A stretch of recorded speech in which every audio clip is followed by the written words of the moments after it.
Cary, welcome to the show. Justin, thanks for having me. Yes, I appreciate it. And with NowRx, doing all this research on the company and seeing the evolution from 2015, 2016 to now is pretty incredible. And even seeing the investor page and everything as well. I'm curious though, with NowRx, what are you doing today for people who aren't familiar with the company? Yeah, so NowRx is a full replacement for CVS and Walgreens pharmacies. And what I mean by that is the vision, and then I'll talk about how we do it. But the vision is if you're a patient and you go see your doctor and you get a prescription, your typical solution today is to go drive across town and stand in line at a local pharmacy and get your medication filled. With NowRx, you get a prescription from your doctor the same way you would, but you don't go drive across town and stand in line at a pharmacy. You go home if you're feeling sick, you go about your day, you go to work, wherever you want to go. We deliver all prescription medications same day right to you free of charge. There's no delivery charge whatsoever. We make our money off of the medications themselves. And so it is a full replacement. No need to ever go to a pharmacy ever again or stand and wait in lines. And we've been expanding this service throughout California and recently Arizona and bringing it to other states. The way we are able to do that is we actually are a pharmacy business, meaning we run our own fulfillment centers. They're like pharmacies, but they aren't in retail locations. We house them in sort of commercial warehouse facilities. We have our own pharmacists that are on our staff. We have our own medication inventory, just like a normal pharmacy. We use our own drivers that deliver from these fulfillment centers to patients. We use electric cars. They're branded NowRx. The drivers are our employees. So it's what we like to call a full stack solution for pharmacy, really just creating a better model where we don't require patients to come in, but they get all the same services that they can expect from a local pharmacy. They just don't have to go anywhere and stand in line. Yeah, there's a lot to unpack with this. And I know from research and everything as well, I was excited to dive into a few different areas. Just for context for people as well, take us back to the beginning, deciding to start this company. Why did you do that in the first place, Cary? Yeah, so I had just got done winding down a startup company. Sometimes they don't work out. My career has been focused on sort of disrupting legacy industries with technology and automation. I had a success in the insurance industry. Then I had one that didn't work out so well in the database industry, sort of automating the way developers launch applications in cloud environments, multi-cloud environments. We wound that one down. So I've been batting 500 so far, Justin. Not too bad a track record, but my CTO and partner in the last company that we wound down, we decided we wanted to work together again. We got along, had functioned pretty effectively, even though the company didn't succeed. And we started looking at other ideas and, again, wanting to disrupt another legacy industry. We both started thinking about healthcare. I mean, wow, how much, inefficiencies are there in healthcare? And it's a funny story. I just went to the pharmacy while we were sort of brainstorming ideas. I had a sore knee. We were thinking about healthcare already. We were thinking about automation. I went to a doctor. I got a paper prescription like everyone gets, and I drove it across town to my local CVS. And Justin, I remember just staring at that paper while I was in my car, kind of driving around, thinking, like, what is wrong with this picture? I have a piece of paper that I have to drive across town. And then, of course, you get to your local pharmacy. I had to stand in line just to drop off that piece of paper. Okay, that was 5 minutes just to drop off a scrap of paper. Then I had to stand in another line to pay. There's a 15-minute wait in between, and then another 10-minute wait to talk to a pharmacist in yet a third line. And I called my co-founder. I said, how come no one's, disrupted pharmacy? Like, what's wrong with this picture? I can get a ride to pull up in 2 minutes to take me wherever I want. I can get my lunch delivered in 30 minutes. I can go get my groceries delivered. Why am I standing in line? Why are millions and millions of people, tens of millions of people, hundreds of millions of people standing in line at pharmacies? It makes no sense. And so we sat down that very day and just started working on a business plan. And the more people we spoke to about it, the more energy we got, and just put the hooks in us. And that was 2015, kind of the summer of 2015. We launched our first NowRx fulfillment center in January 2016. That's incredible. And with that too, I know there's obviously incentives for the other companies to have people stay in the store, have people look around at other products, maybe buy something else while they're there. They're not incentivized in terms of their business model to necessarily go delivery like you guys could pull off when you're just focused on that. Which even like now, you look at other companies, ones that are using like ghost kitchens, for instance, to fulfill orders essentially for food. Like that's a whole same type of concept over there. In that process, though, you have this idea. You obviously have an issue with what this whole pharmacy system is, and then from summer to the next year you launch a fulfillment center. Like, what was that process? I love hearing about the early days and like what that took, because we see you now, you've raised millions of dollars, you've progressed a lot in the company in the last 5 or 6 years. But take me through that in terms of that idea to actually launching from the center. Yeah.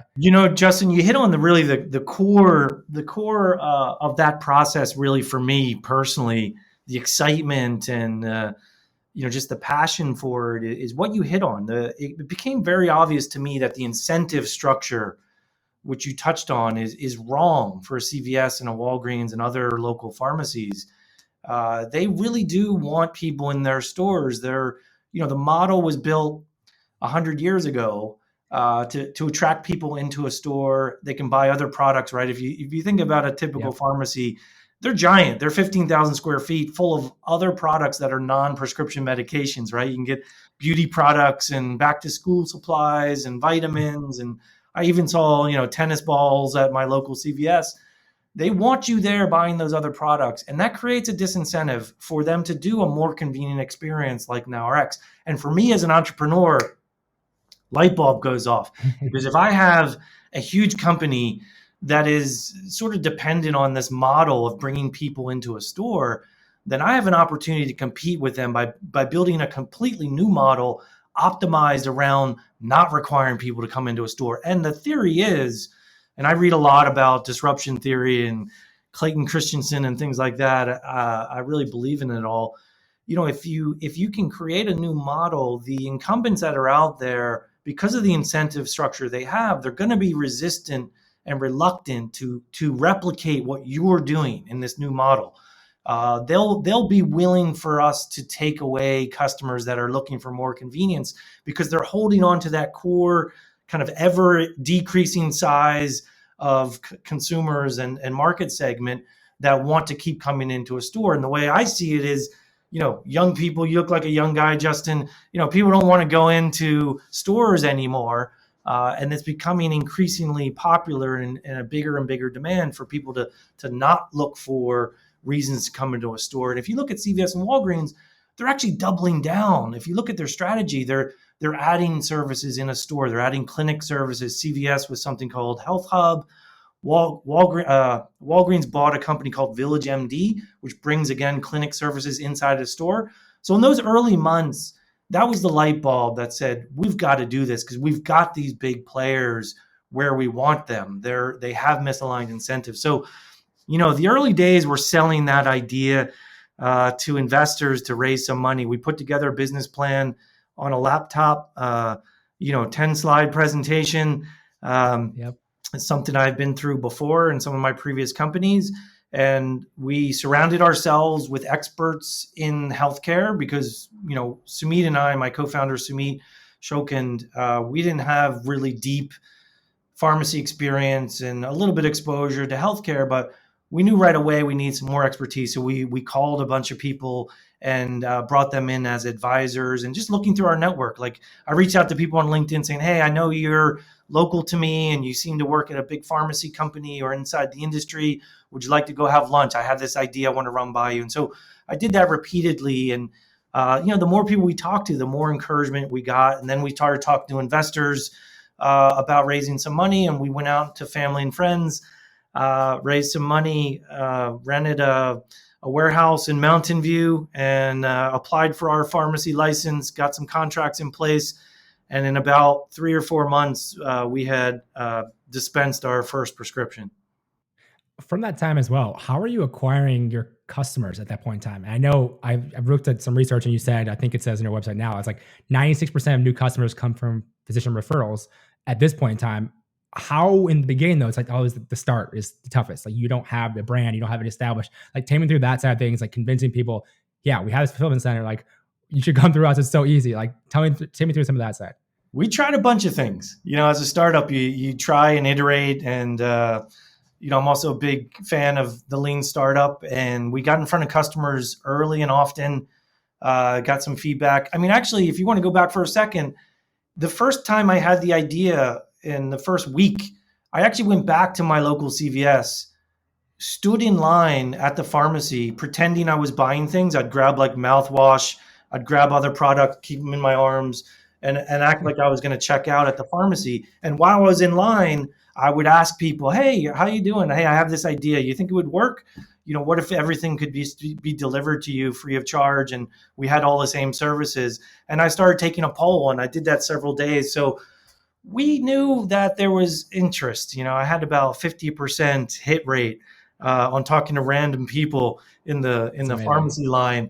So that gave me some confidence. And then, we tried a bunch of different marketing ideas. We handed out flyers.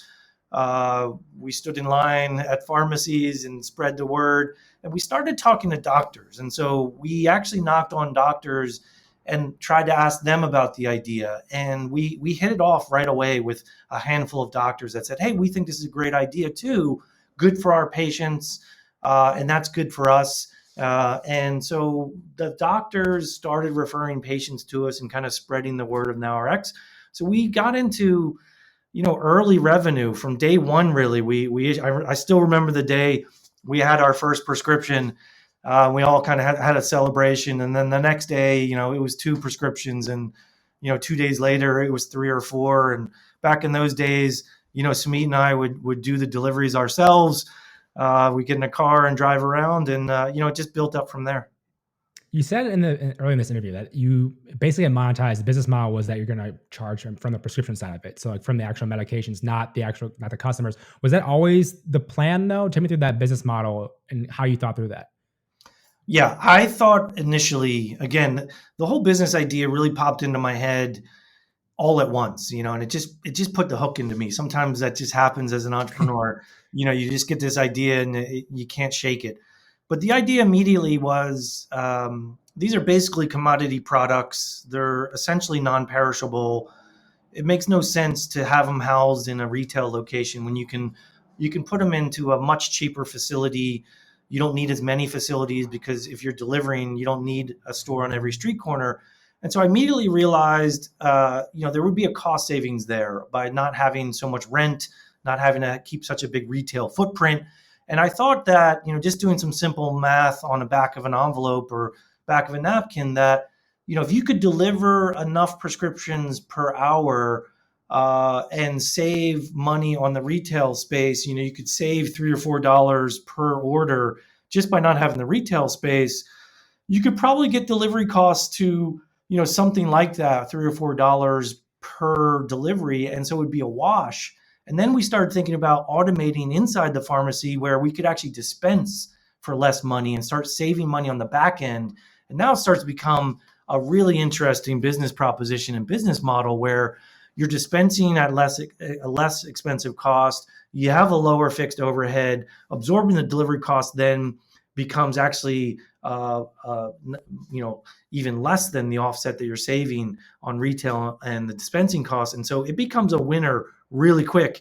And that all kind of popped into my head, honestly, in the first few hours of thinking of the idea, and became core to our business plan. And so we always thought, it's got to be free same-day delivery. That's the way the world is trending. We look at all the different aspects of consumer products today. That has to be the answer. And that has to be the way pharmacy is going to be one day.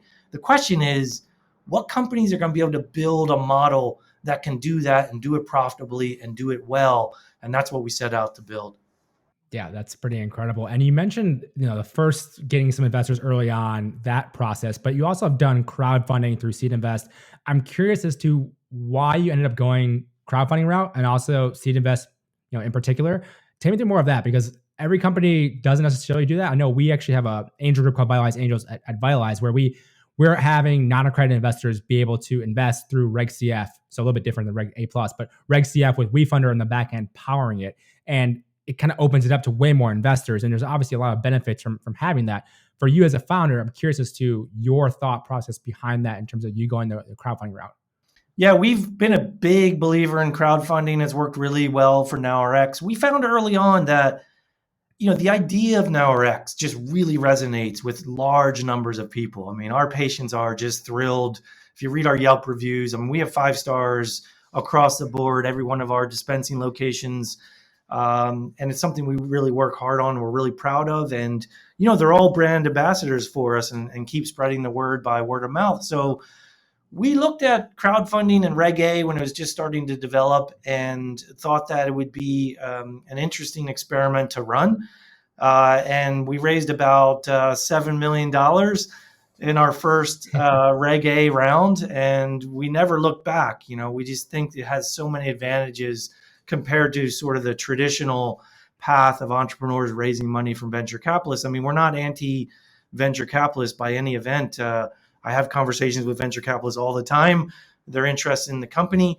But we find, the terms that are offered in a crowdfunding environment are very fair. We believe fair for the investor, fair for the company.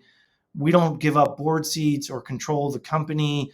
There are plenty of investor rights. So it's a very fair transaction from what we can see, but we feel like we can maintain control of the company and build it the way we want to. And as well, every investor we bring on in the crowdfunding environment is yet another brand investor. And so it helps us drive the PR and bring new customers in and bring new just enthusiasm for the company. It's a daunting task, right? To try to build a national brand when you're essentially a non-entity. And so the crowdfunding really helps with that process. And we're really excited about it. We're in the middle of a round right now. You can go to seedinvest.com and check it out. And big fans of crowdfunding. Yeah, I think it's interesting that what crowdfunding allows, especially as it evolves, opens up to more people. You're just going to see a lot more of companies do this, I think, even as part of their round. You saw like the bank Mercury do that with their crowdfunding. I think they did 5 million pretty quickly. You saw like Backstage Capital do a really interesting one for their venture firm. And it's just a lot of different models that are using crowdfunding, which I find fascinating. I think it's going to be the future of having more people have access to invest in these companies, especially with something like NowRx, where it just makes sense where people are already having their prescriptions, with NowRx, and they could see how I want to own a piece of that company. Like that would be amazing. You can just see where it's trending in terms of that. One of the things you talked about early on, you started at one location in 2016, and that was in Mountain View. 2020 got into Arizona, but take me through the evolution of growth in terms of geographies. Like where are you looking for expanding? How you kind of evaluate that? I'd love to hear more about that process. Yeah, I mean that's the scale aspect of the business. Is we are a delivery company, so in a certain degree, it's a local business and a geographically constrained service. We can only provide service where we have a fulfillment center, and so scaling the business requires going into new territories, opening up new dispensing locations, and it's a blueprint now that we've repeated multiple times. The first location we opened in 2016, we just served kind of the South Bay area for the first year or two. And then we opened up 2 more locations in that South Bay area, one in Burlingame and one in San Jose.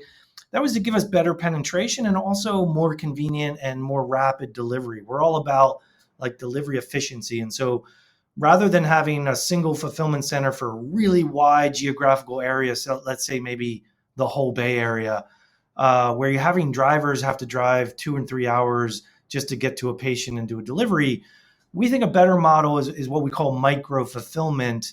There's a company called GoPuff, which has pioneered this to a large degree as well. They're about a $35 billion company now, been very successful. And there's other companies that have experimented with that on the grocery side, and micro-fulfillment requires more locations than just one for a big geography like Bay Area. There'll probably be eventually 8 to 10 locations in the Bay Area for NowRx. And it's so we can get the drivers in and out of locations. They get 10 deliveries. They go out on a 5 or 6 mile route. They drop them all off and they come back in, sometimes within even an hour. And so that density of delivery per hour is one of the metrics that's really key to making the model successful. Remember, I talked originally about, we've got to cover the delivery expense, and we do that by saving on fixed overhead and by dispensing efficiencies, but we still want to have that delivery cost per package on the low side. And the way to do that is to have one driver delivering a bunch of packages really rapidly. So we do that with micro-fulfillment. We had, after we expanded to those 3 locations in South Bay area, we then expanded to Orange County, south of LA, which has been a really successful territory for us. And recently we expanded to the Bay Area, the East Bay Area rather, in the Bay, North LA, and then Arizona. And we just last week announced our first location in Nevada. We are opening up a micro-fulfillment center in North Las Vegas.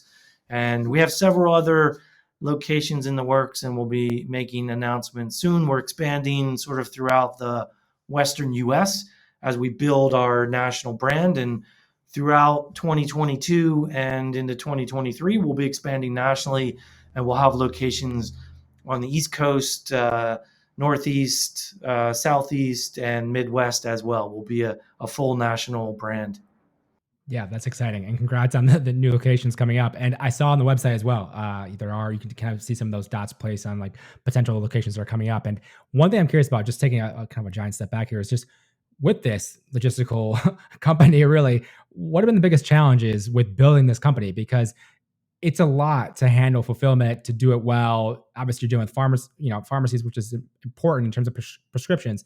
So what have been the biggest challenges with this company so far, Cary? Yeah, you're spot on again, Justin. I look at our company as half pharmacy, half logistics company, right? And there's tech throughout all of that. So, we really feel like we're a tech company. I mean, what we've done inside the pharmacy and the way prescriptions get processed, it's not something a lot of people think about, but there's a lot of software that goes on in communicating with doctors when they send a prescription. Most of that's done electronically now. So there's a messaging service there. There's a processing software component. There's an inventory management component. There's a communication between the pharmacy and insurance companies. Most prescriptions go through people's insurance plans, right? Their health insurance plans. So there's a communication layer with insurance companies. There's a messaging and error adjudication process that's all built in the software. So one of the things we're most proud of is actually not what you see on the outside of the delivery component, but inside the pharmacy, what we call the pharmacy management system. We've built one of the first modern pharmacy management systems in the industry, and again, optimized for free same-day delivery. So it's a new model for the industry. And all of that technology goes into not just the pharmacy, but the delivery side as well. We built our own logistics platform, and it's combined with the pharmacy system. So the status of any prescription can be exposed to the patient on an app with the logistics system. We have robotics as well that fill prescriptions inside the pharmacy. So instead of a person counting out pills and putting them in a bottle, we harness the power of robotics, and we can dispense a prescription in 30 seconds without a human. And that means sorting, counting, bottling, capping, and labeling without a human being involved. So all of that technology is what drives NowRx and makes this possible, makes it a profitable business. So what's the hardest part of it? All of it, managing, really you need the full stack. I mean, you have to have all the components in pharmacy. It's a complex business. At NowRx, we think hard problems are worth solving. And so building that full stack approach with all the technology and software and automation and logistics is what drives us and what we work on all the time. There's some infrastructure there too, right? We're managing inventory and locations and vehicles. We use electric vehicles. It's good for the environment. They're 1/3 the cost per mile compared to gas. So all of that is the challenge of the day, but we've built a model now that is repeatable. We can replicate it as we go into new territories. We can stand up new territories within 3 to 4 months from start to finish, licensing, new location, lease, equipment, vehicles, software in the pharmacy, inventory, all of that we have down. And now it's about turning that crank and expanding it nationwide. I know we're almost out of time. I just have one more question. I'm just curious about, you're a multi-time founder here, and this company obviously has done really well. Now Rex has succeeded. It's growing. You can see the numbers online as well, and the growth and year over year crushing it. I'm curious as to, though, your other companies, you said some failed, some, did okay. Like just in terms of your past experience, how has that, changed or impacted how you run NowRx? I mean, I'm sure there could be a few things, but is there one or two things that you've done differently now that you're multi-time, founder? I'm curious because I'm always thinking of other founders who are starting companies, but anything that stands out to you that's kind of affected how you run this company? Yeah, great question. I mean, I think I take a lot of solace in sort of the two rules of startups. Startups fail, and rule number two is CEOs can't change rule number one. Some startups fail, and that's part of being an innovator and getting out there and trying to really do something different and change the world and create a better service and experience for consumers. So what I've learned from those experiences is to trust your gut, focus on the one or two things that will make or break the company. I think focus is really the key. There's always a million ideas out there. There's always a bunch of things that you can chase, even within one company. There's a bunch of different opportunities that come up every day. And most of the time, as a CEO or entrepreneur, you've got to say no to a lot of those opportunities. And you've got to just focus. You got to focus on what's going to make the company work or succeed, succeed or fail. And it's usually, if you have that mindset, it's actually pretty easy to identify what those two or three things are. The hard part is the discipline to really just focus on those. And that's really been the biggest learning, I think, in my career. And, that's what we try to do every day. Cary, where's the best place for people to learn more about NowRx and also connect with you if they'd like to as well? Yeah, NowRx.com. You can check us out there. You can also go to our invest page, NowRx.com/invest. Ton of information about the company. We're really proud of the track record we've been able to produce for previous investors. Our Series A round was a $2 share price. Our Series B was $3.50, and now we're raising Series C at $10.50. So hop on board as an investor. We think you're going to get a good return on your money, and check us out. Awesome. Cary, thank you so much for the time today. I really appreciate it. Thanks, Justin.